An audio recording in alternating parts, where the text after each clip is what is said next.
ప్రకాశం జిల్లా త్రిపురాంతకం పక్కన ఐటీవరం అనే గ్రామంలో ఉన్నామండి. రైతు పేరు వచ్చేసి శీలం దిబ్బయ్య గారు. సార్ మీరు ఎన్ని ఎకరాలు వేశారండి? ఎకరన్నర. విత్తనం పేరు ఈగ. ఎలా ఉంది సార్? ఈ నెంబర్ 1 బాగుంది. ఒక బొబ్బ కానీ క్వాలిటీ కంటికి ఇప్పుడు 2 తంతలేసి బాగా కాసింది. తాలు కాయలేదు.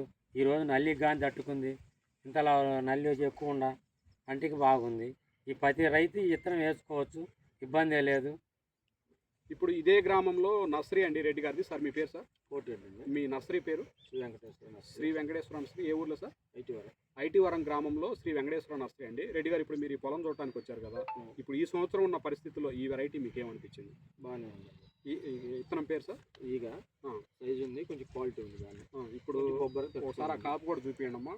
ఇప్పుడు నల్లి బాగా ఎక్కువ ఉంది ఈ సంవత్సరం. ఇలాంటి పరిస్థితుల్లో ఈ విత్తనం మీకేమనిపించింది సార్? పర్లేదు, బాగానే. ఎందుకంటే మీరు నర్సరీ మెయింటైన్ చేసే వాళ్ళు ఎన్నో వెరైటీలు చూస్తారు. మీరు చూసిన అనుభవంలో ఈ విత్తనం ఎలా ఉందో చెప్పండి. పర్లేదు సార్, సైజు ఉంది, తట్టుకుంది కొంచెం. Okay, thank you. సౌరేస్గానే తట్టుకుంది.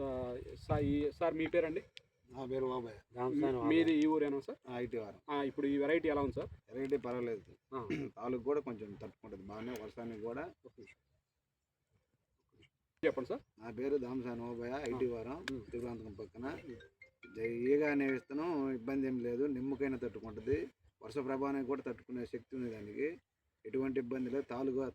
తాలు నిమ్ము శాతానికి తట్టుకునే విధంగా ఉంది. ఈగ అనేది ఎప్పటికీ వేసుకోవచ్చు, ఇబ్బంది ఏం లేదు.